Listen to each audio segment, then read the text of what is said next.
Это такой, я бы сказал, мелкий, ну, подхалимаш, что ли. Так праваабаронца Павел Левінаў выказаўся пра раённых чыноўнікаў, што заняліся шчапаннем дроў. Не проста шчапаннем, а цэлае спаборніцтва арганізуюць. І наперадзе тут Віцебшчына, самая паўночная вобласць. Можа таму, што тут найбольш цяпла патрабуецца, але хутчэй таму, што трэба найбольш прагнуцца перад Лукашэнкам, бо ўраджай не вырас, скаціна дохне, вёскі пусцеюць нібы пасля чумы. Таму ў Віцебску усталявалі самы вялікі флагшток, только на 1 метр уступая столичным. Спекли самый высокий каравай, поставили самую высокую елку на самой великой площади. А зараз вось подхапили эстафету по шчапанню дров. Так палітыка ператвараецца ў вясковы тэатр ці ў нейкі сельскі комікс. Пачынае дзеянне кіраўнік раёна або іншая важная персона. Ён з сур'ёзным выглядам хапаецца за сякеру, хаця, можа, яшчэ учора не разумеў, з якого боку яе ручка, і з усяго размаху лупіць па палену. Дровы падабраныя загадзя, не пакручастыя, без сукоў, але тоўстыя, каб карцінка прыгожая была. Трэба аддаць належнае раённым фатографам. Здымкі прыгожыя, пафасныя. Трэба абавязкова злавіць момант фантастычнага ўдару, калі палена ўжо раскалолася, але яшчэ стаіць на калодцы. Вось як спрытна расчапілася палена ў Шаркаўшчыне. Люба дорага паглядзець. Калі расколатыя палавінкі ў паветры, это яшчэ круцей. А гледзячы на здымак змёраў, можна зрабіць выснову, што тут зусім азвярэлі. Рукамі калодкі разрываюць. Нібы біблейскі герой Самсон і львіную пашчу. На калодцы хэштэг «Рабі як бацька». Можна яго працягнуць. «Рабі як бацька», «Рубі як бацька». І нават выпусціць такі мерч. Старшыня шчапае, камера здымае, гледачы пляскаюць у далоні. Проста ідылія. Улада зліваецца ў экстазе з народам. Толькі ці для народа увесь гэты спектакль? Ну, мы все ближе и ближе приближаемся к Северной Корее. В некоторых моментах мы эту Северную Корею уже догнали, ну, а в некоторых мы, наверное, скоро перегоним. Первое, конечно, это как можно в рабочее время рубить дрова, и за это еще получать деньги налогоплательщиков. Вядома ж, увесь гэты спектакль скіраваны на аднаго гледача. А раптам убачыць ды зверне ўвагу.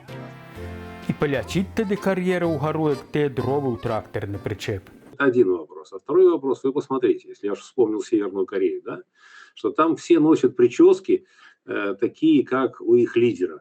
Вот. Ну и поэтому наши чиновники, ну, чтобы не отстать от лидера, ну, повторяют все его вот такие вот действия, как по колке дров. Трэба ў Беларусі так, каб чыноўнікі насілі фрызуры, як у Лукашэнкі, каб запісвалі за Лукашэнкам сінхронна, як карэйцы за сваім лідарам. Да і сваім выглядам, каб не выдзяляліся з масы. Можа, выраўняць усіх, як паказвалі ў старым савецкім мульчыку. Традыцыя шчапаць дровы бярэ пачатак не з сівой даўніны, а з нашага часу, ад самога Лукашэнкі. На свята кастрычніцкай рэвалюцыі 7 лістапада 2021 года Лукашенко займаўся тым, што шчапаў дровы ў сябе ў рэзідэнцыі. Відаць, у памяці аб тым, што бальшавікі ў 1917 наламалі такі дров. Ну, не на плошчы ж яму рэвалюцыю тады было святкаваць.